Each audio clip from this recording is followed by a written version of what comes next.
What if I told you that your brain can rewrite its threat map in less than a month, and that the choice isn't between change and no change, but between change you shape and change that shapes you?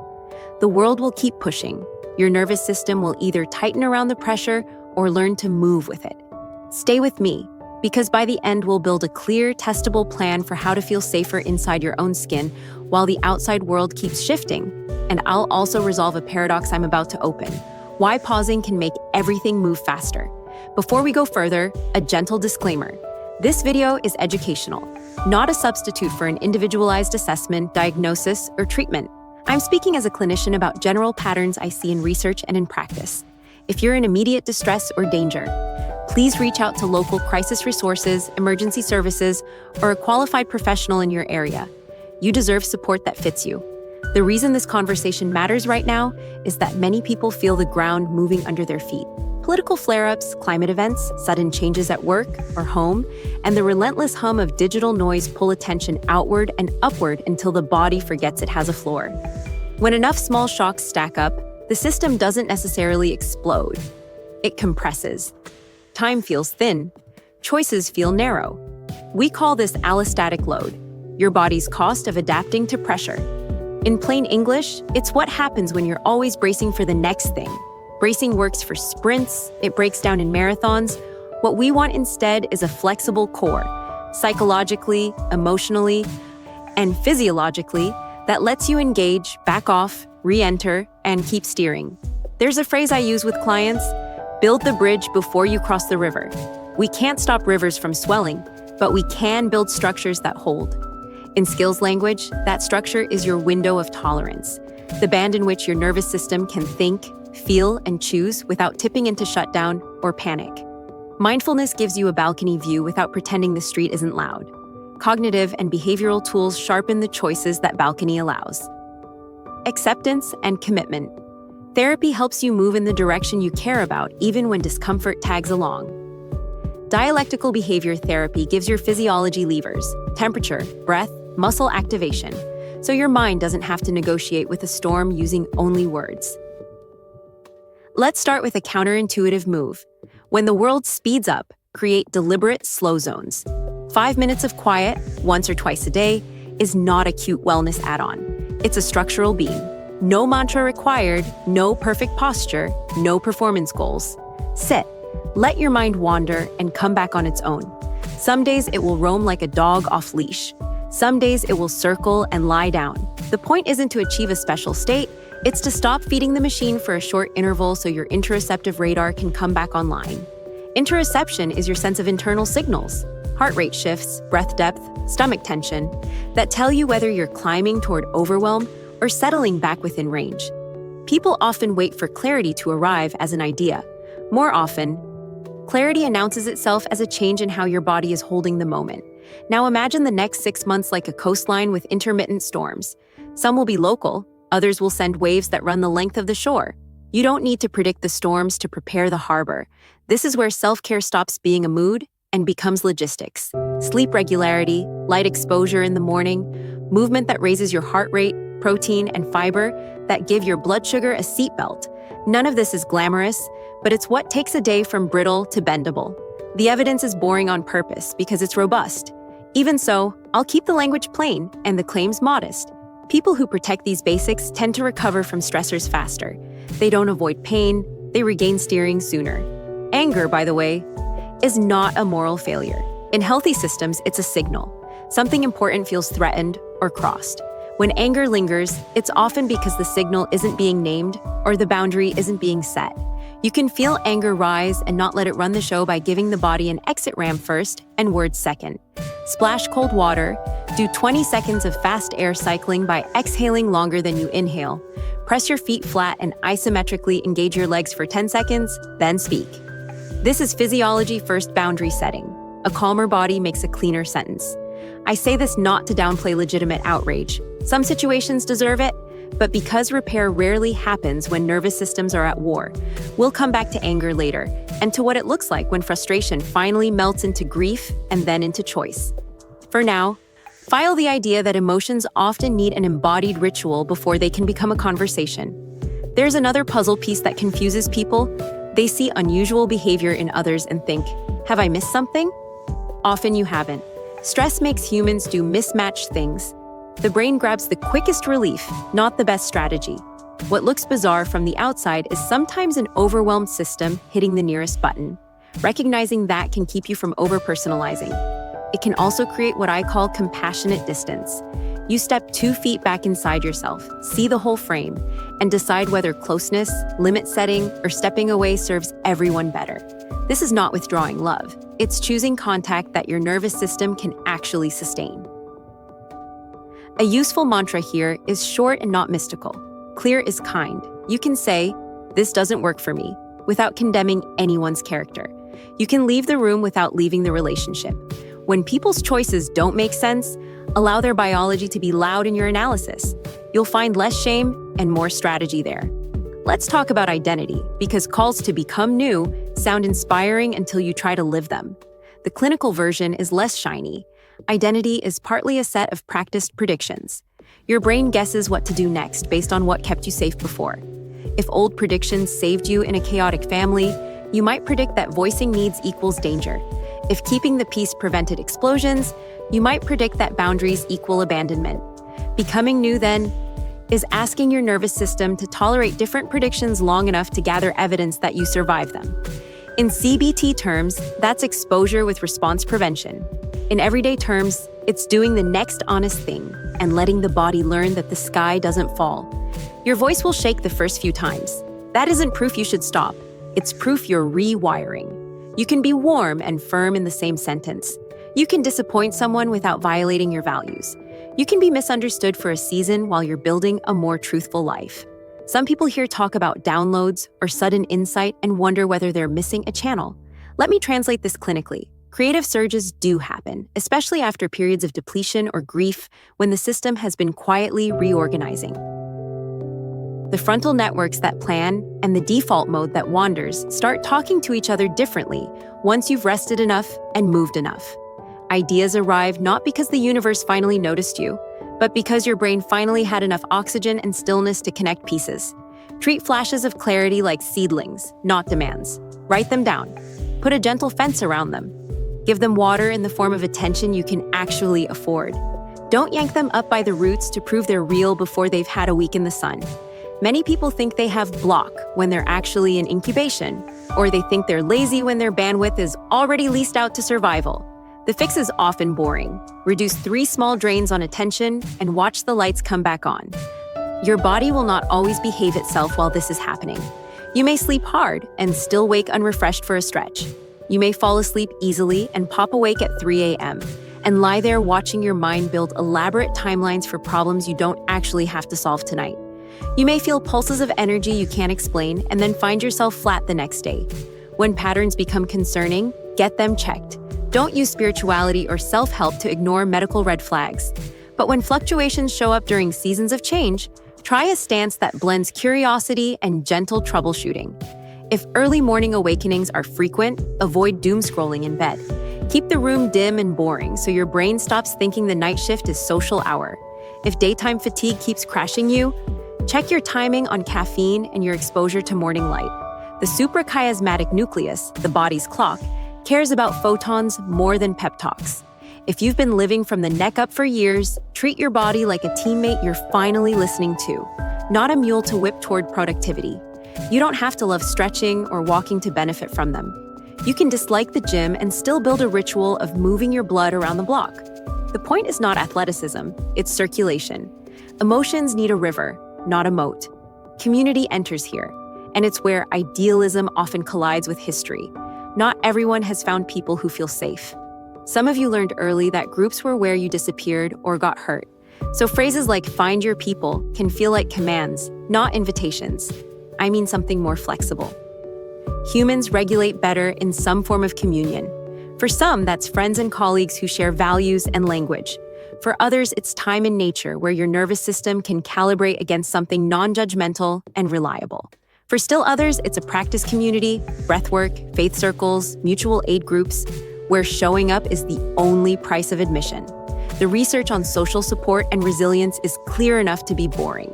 Connection buffers stress, but connection is not one size. You are allowed to choose the dosage and the format your system can hold. You may not recognize the right people at first, especially if your template for familiar was built around rescuing or being rescued. Give new frequencies time to register. Don't decide everything about someone in the first 10 minutes. And don't force closeness with people who consistently misread or misuse you.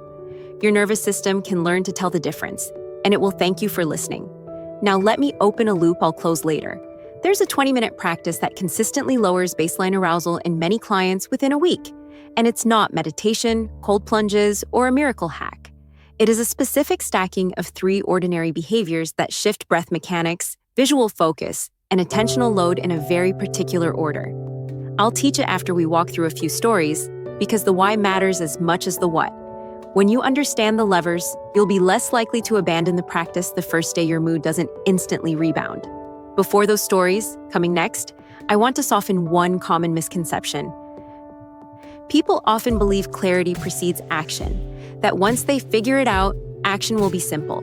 In therapy rooms, the sequence often reverses. Meaning emerges from movement. You try a boundary and discover your strength. You ask for help and relearn belonging. You rest and notice that the world didn't end without you micromanaging it. These are not dramatic movie moments. They're the daily votes by which identity changes. The research on behavior change backs this up. Tiny, repeated acts compound because they alter your self-concept. You go from someone who is overwhelmed to someone who is practicing regulation while overwhelmed. That seemingly small linguistic shift protects you from shame, which is otherwise the solvent that melts goals. A quick word about shame, because it hides everywhere during transitions. Shame is the story that you are the problem. Guilt is the feeling that a specific action missed the mark. Guilt can guide repair. Shame tends to shut the system down or make it act out. When you notice shame, name it gently. If it came from past environments where you were punished for needs or told your perceptions were wrong, your nervous system may still be bracing against that ghost audience. Here's a small experiment you can try as you watch this. Imagine the most compassionate person you know, real or fictional, sitting behind your left shoulder as you listen. Let their face be neutral, steady. Let your body borrow their steadiness. People laugh when I suggest this. Then their exhale drops a half-inch lower. Co-regulation can be imagined and still work, because your body often needs permission more than proof. Anger will return in our stories because it's the emotion that most reliably protects boundaries and most reliably gets mismanaged. Many people think anger must be either suppressed or unleashed. There is a third path. Translated. Translated anger sounds like, "This matters to me," or "I can't say yes to that," or "Something crossed a line." The translation requires you to discharge just enough physiological charge that your mouth can form a sentence your values endorse. We'll walk through exactly how that looks when it works and when it doesn't.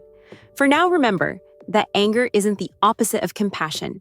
It can be compassion's bodyguard. Let's loop back to becoming new. You don't have to announce your reinvention. Often the most durable changes grow quietly because you're practicing them rather than performing them. In attachment terms, you're moving from anxious appeasement or avoidant distance towards secure functioning. Being able to state a need, hear no without collapse, give no without cruelty, and repair missteps without theatrics.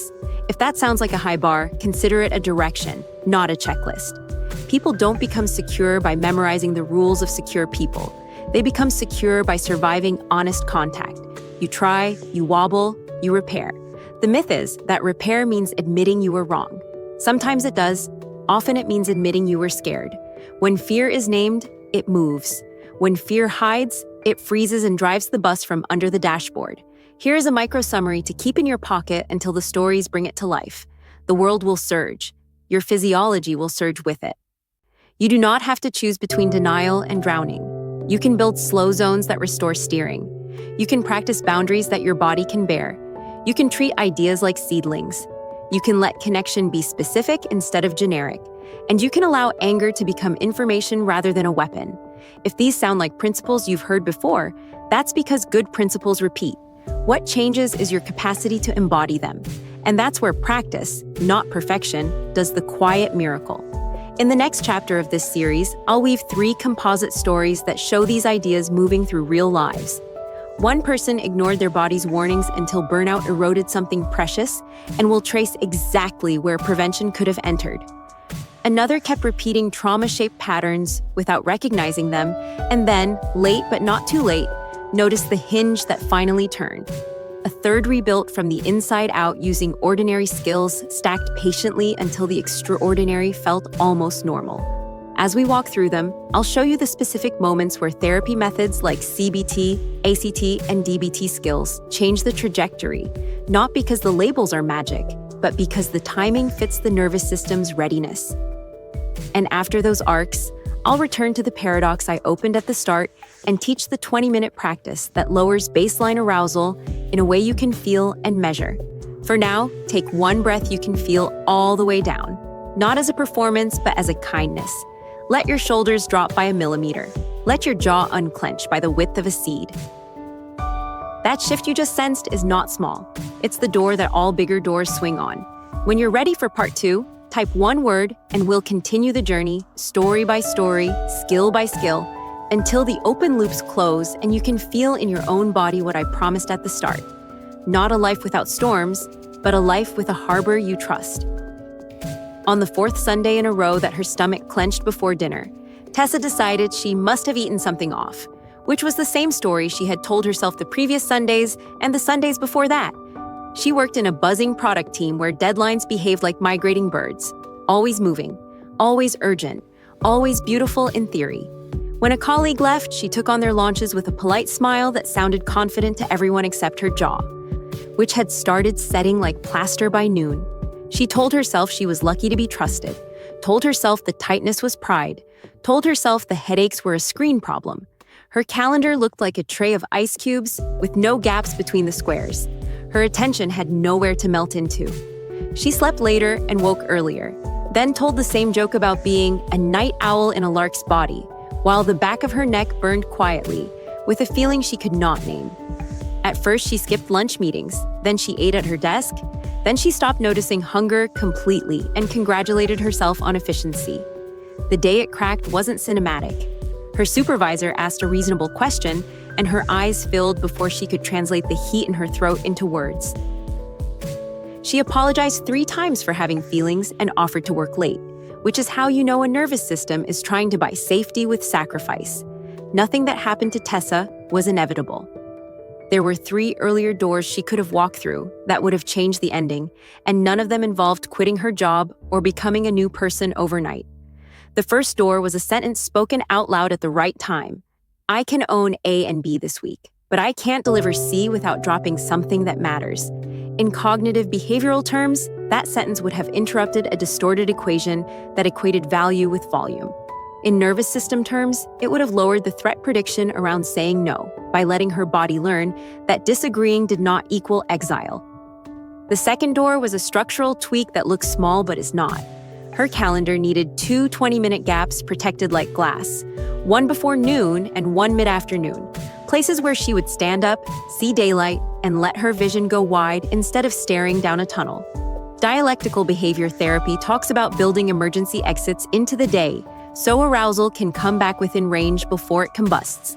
Had she built those exits, the Sunday cramps might have arrived as information, not a mystery. The third door was a conversation with her body that didn't require liking the gym or becoming a yoga person. 10 minutes of a brisk walk after lunch warms blood and cools rumination. It's less about fitness than flow. With those 3 doors, her skill wasn't superhuman. It was ordinary and repeated.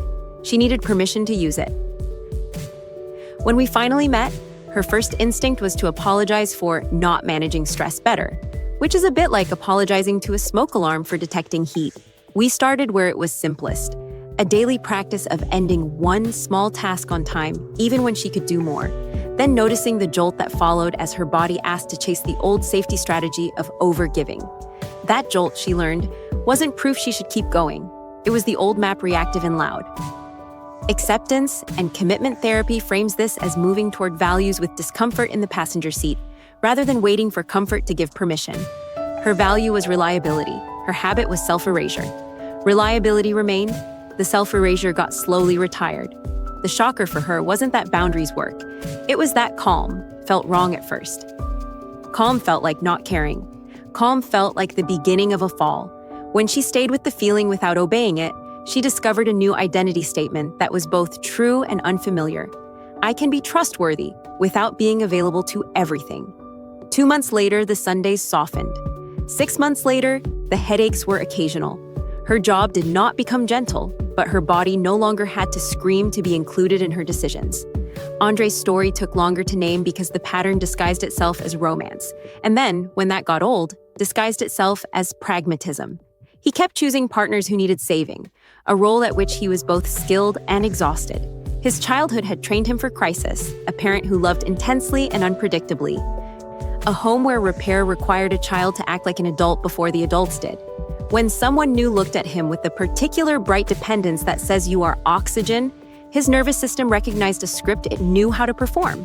Attraction, he discovered, is often a memory wearing new clothes. In the first months of a relationship, he would listen closely, offer rides to the airport, send long texts with clear steps, and feel a noble ache that he translated as meaning. When he needed something in return, the choreography fell apart. He began to feel like a bad person for wanting reciprocity, which is how a fawn response keeps reenacting itself. Overfunction early, grow resentful late, explode or exit, repeat. He did not wake up one day enlightened. He noticed a hinge moment because he had gotten bored with his own pattern, which is a kinder word than disgust and a more accurate signal that change is ready. In session, we mapped the sensations that preceded his yes. In moments, his gut meant no. He described a lift in his chest and a forward lean, almost like stepping on a moving walkway. That physical cue became his early bell. For a month, he practiced pausing when he felt the lean and telling the truth in the smallest possible sentence. He did not confess his history or deliver a lecture on codependency. He told the present tense fact, I want to help, and I don't have the capacity to take that on.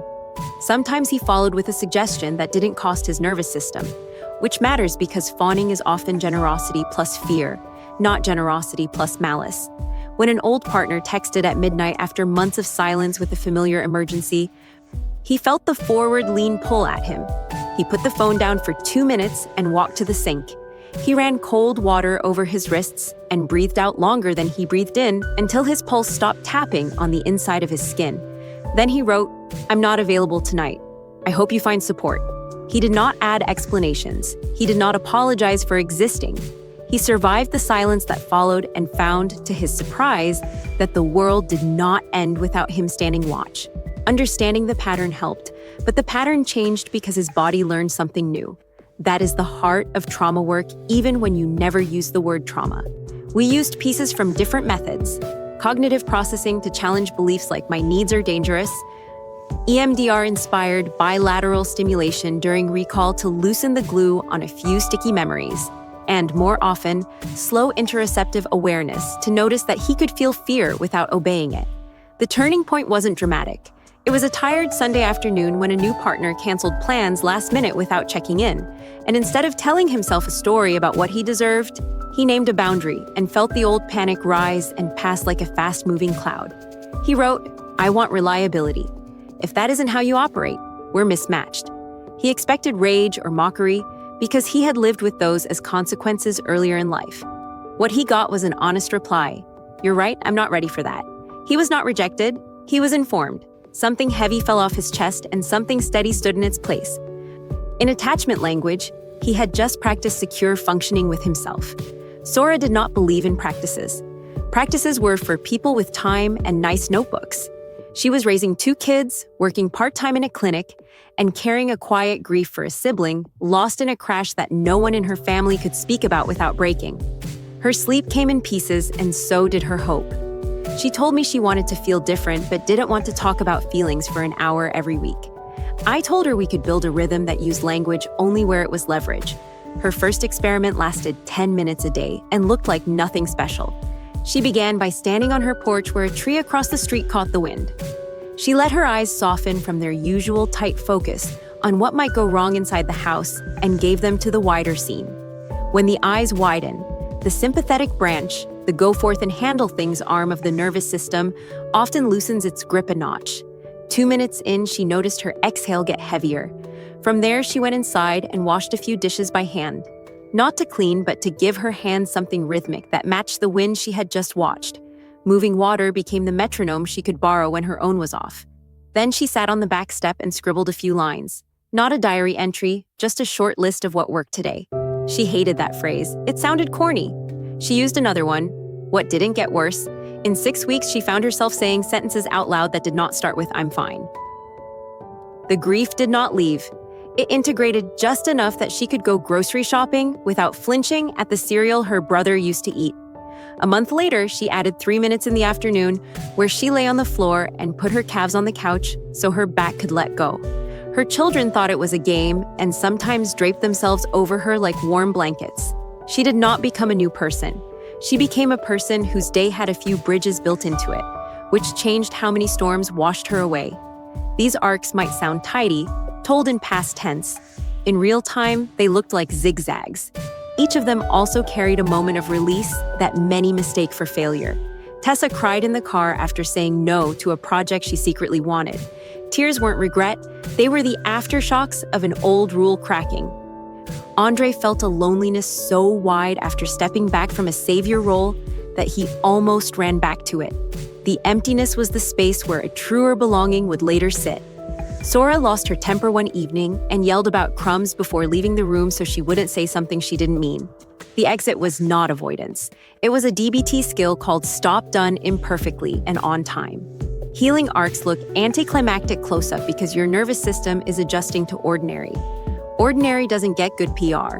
Ordinary gets freedom. You've been waiting for the practice I promised. The 20-minute stack that lowers baseline arousal for many people without requiring belief in anything exotic.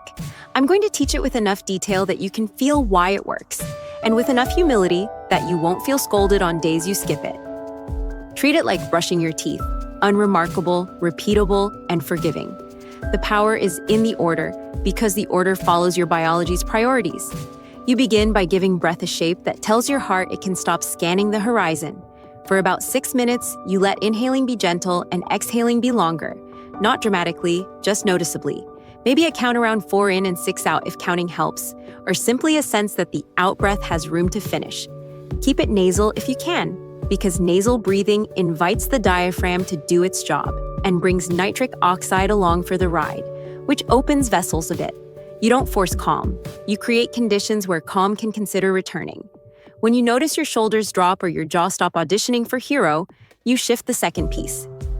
Vision is not only a way of seeing the world, it's a lever on your state. For the next 6 minutes, you soften your gaze into what photographers call a wide shot. Instead of locking eyes onto a specific object or screen, you let the corners of the room count. If you're outside, you let the periphery include trees, light, the edges of buildings. Wide visual fields are a signal to the midbrain that predators are not on top of you, which sounds ancient and is, and your body still listens. You might stroll slowly or stand. Movement is optional. The key is allowing your eyes to stop tunneling so your mind stops tunneling with them. With breath and vision quietly on your side, you spend the remaining 8 minutes practicing gentle attention on something concrete and mildly absorbing. This is where people are tempted to find the perfect activity and thereby create a new stressor. Don't. Choose something your hands can feel and your mind can track without argument. Watering plants, wiping a counter, sorting a small stack of papers, sketching lines, stirring a pot, underlining a page you were going to read anyway. The task is ordinary by design. What makes it therapeutic is how you inhabit it. One channel at a time, returning from any tug toward urgency to the feel of your fingers, the weight of your feet, the simple unfold of what you're doing. This is attentional training that doesn't pretend the world is quiet. It builds a muscle that stays available when the world is not. If you want a phrase to steer by during this segment, try here and enough. Here brings you out of invented futures. Enough loosens the compulsion to break the moment into 1,000 invisible errands. People are often surprised that after 20 minutes used this way, their next 90 minutes feel less scrambled. This is how pausing ends up making more move with less friction. I'll unpack the paradox in the last chapter because it deserves more than a slogan. If you try the practice and feel nada the first day, that is not a verdict. Nervous systems evaluate new rituals like new acquaintances, with cautious curiosity and a slight bias toward suspicion. Let yours build a file on the practice. Give it a week where your goal is simply to show up on most days, not to feel something dramatic. If your schedule makes 20 minutes feel like a palace you can't afford, try 12. Keep the breath piece. Give the vision piece some room. and let the attention piece be real life done more slowly. If sitting still is impossible, walk while you change your gaze and let your exhale do the lengthening. This is not about earning calm. It's about offering calm a path back to you. The evidence behind pieces of this stack is spread across fields that don't always talk to each other. Breath with longer exhales taps the vagal pathways that slow heart rate and signal safety upward from the body rather than downward from an idea. Panoramic vision engages neural circuits that typically correlate with exploration rather than threat monitoring. Single-task attention helps quiet the default rumination loop, not by suppressing it, but by giving it something tolerable to do. If you want to get nerdy, you can measure your pulse before and after or notice your subjective arousal on a scale in your head and compare. If you want to stay human, just ask whether it was a little easier to be kind afterward, to yourself or the person in front of you. That question is often the best metric. None of this works in a vacuum. The practice builds capacity. Stories like Tessa's, Andre's, and Sora's show where that capacity gets spent. The point is not to become a person who does rituals flawlessly while life keeps pulling you around. The point is to become someone who senses their internal floor sooner and returns to it faster, so choices reappear. When choice returns, tiny pivots get possible, and tiny pivots change timelines. Tessa used her added bandwidth to renegotiate her workload and bring another colleague into a shared project before crisis, not after. Her body recognized Sundays as evenings again. Andre used his calmer baseline to tolerate the interim loneliness that always arrives when you stop using intensity as attachment. In that discomfort, he found he could enjoy mildly boring dates, which is to say he could notice compatibility instead of auditioning for rescue. Sora used her steadier breaths to invite her kids into small moments of repair after she snapped, which taught everyone something bigger than perfect moods can. We can be messy and still make things right. There is a temptation at this point to turn practices into identity. You are not your stack. If you miss it for a week, you have not failed. You have data about what crowds it out. Some weeks the crowding out will be grief because a memory arrives uninvited, or joy because a friend needs celebrating late into the night, or logistics because paperwork grew teeth and chased you. The habit we're after is less brittle than a checkbox. It's the habit of returning. Return to breath, return to vision, return to one good enough task done all the way through. Return to a body that is allowed to be part of your choices. Earlier, I promised to translate anger into sentences and show where it goes wrong. Here's the fast frame we'll slow down in the final chapter. Anger that protects without punishing has 4 moving parts. A body that has somewhere to put its charge. A mind that can name the crossed value. A mouth that can form a boundary without venom. And a plan that assumes repair is possible but not guaranteed. When any part is missing, anger either collapses inward into shame or spills outward into scraps. The 20-minute stack doesn't fix anger, but it makes the translation more likely because a braced system cannot speak clearly. When your eyes soften, your words usually do too. We've nearly reached the point where the opening promise circles back to meet you. The threat map you live by is not written in stone. It's updated every time your nervous system survives a new truth. Boundaries teach safety. Rest teaches sufficiency. Asking teaches belonging. Grieving teaches continuity. Practicing teaches your brain that it can feel heat without forecasting fire. In the last chapter, I'll take the paradox we started with, how pausing ends up speeding trust and work, and pull it apart so you can see the gears. I'll distill what we've covered into a set of sentences you can carry into noisy rooms without needing a notebook. I'll close the loops we opened about anger and identity and community, and I'll leave you with a gentle way to evaluate whether your practices are giving more than they're taking. For now, feel free to sit 2 extra minutes with your eyes on the widest thing you can see, and let the breath you're already taking lengthen itself by a hair. If you want the ending, just type the word you've already used once tonight, and we'll finish it together. Here's the paradox unfolded to the gears. Pausing makes more move because systems that are braced burn time, repairing avoidable damage. When you operate in a narrow tunnel of attention, small signals go dark. Subtext in a teammate's tone, the tightening in your back that predicts a short fuse, the detail that would have saved you from rebuilding tomorrow what you rushed today. The 20-minute stack widens your perceptual field, lowers baseline arousal, and gives you a clean handoff between sensation and choice. Less rework, fewer apologies written from the edge of exhaustion, more decisions made at a temperature where your values can speak. What looks like a hold on production is a transfer of time from crisis to prevention. You notice your body asking for water before the headache, your mind asking for light before the afternoon slide, your relationship asking for clarity before resentment writes the script. Productivity improves not because you moved faster, but because you stopped moving in circles. Anger belongs in this conversation because untransformed anger is one of the most expensive forms of rework. The goal is not to exile it or let it run the house. The goal is to translate it into protection that does not punish. Translation begins in the body, not the story. Give the charge somewhere safe to go, exhale longer than you inhale until your shoulders stop trying to hold the ceiling. Press your feet and legs into the floor for a slow count. Splash cool water and let the temperature carry off a degree of heat. Then name what was crossed in the fewest words that stay faithful to your values. Notice the order: body, value, sentence, plan. When the order flips, the message rides on static. You can hear the difference. "You never care" is a history book thrown across the room. "Being left to carry this alone isn't okay with me" is anger translated into a boundary that invites repair. Sometimes repair will come. Sometimes it won't. Keeping space for either outcome guards your integrity from becoming a bargaining chip. If you speak cleanly and the other person can't meet you there, that is information you can use without making anyone a villain. Boundaries are not verdicts. They're updates to reality. Identity shifts deserve the same calm engineering. Becoming new is not a personality transplant.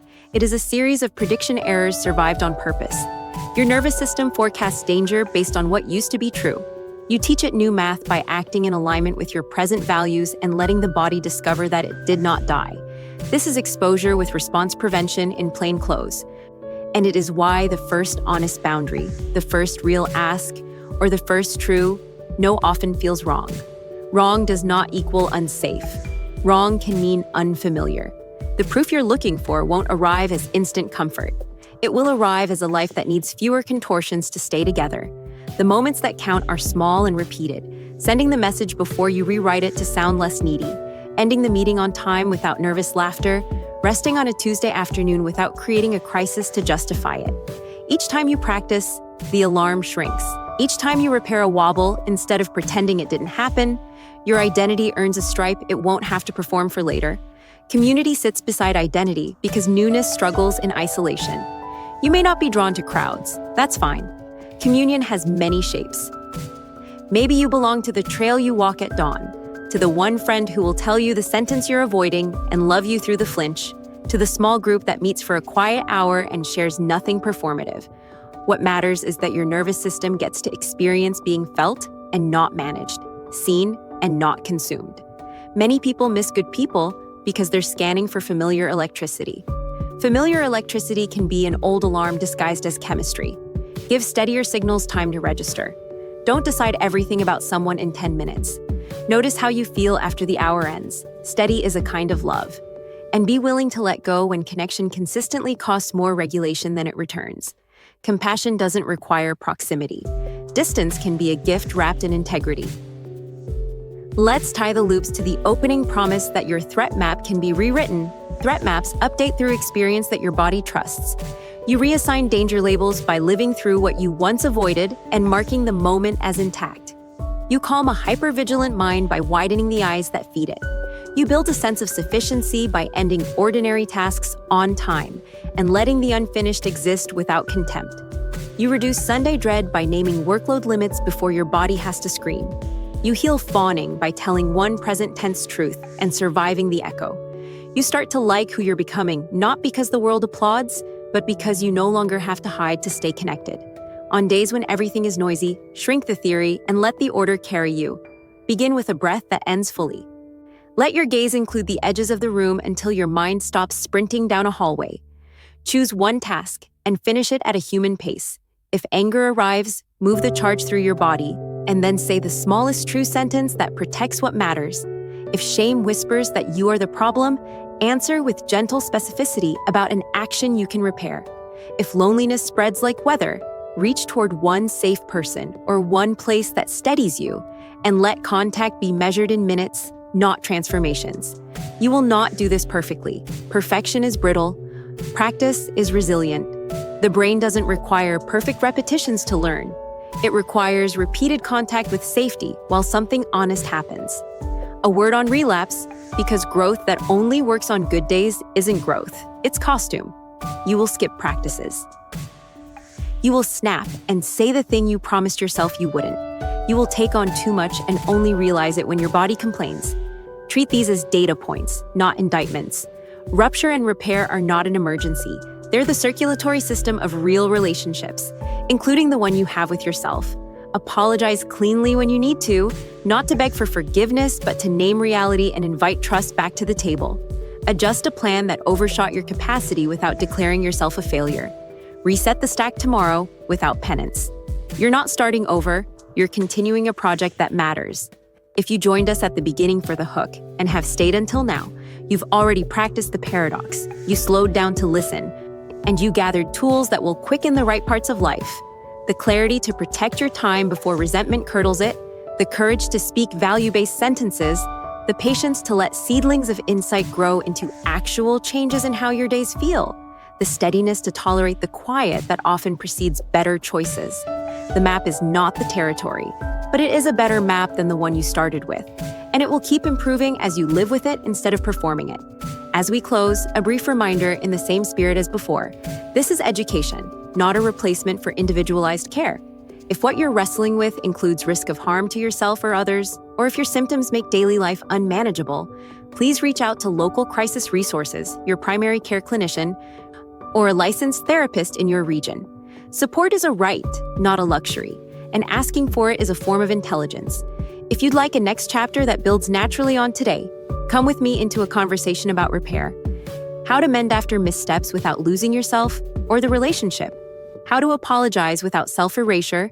How to receive an apology without making someone pay interest forever. And how to turn ordinary frictions into material for deeper trust. We'll take the same calm, evidence-aware approach and keep the story moving forward. Until then, let the breath you're already taking finish itself, let your eyes count the edges, and let one small act be done all the way through. The harbor you're building is real, and storms were never the enemy of a good boat. They were the reason to learn how to sail.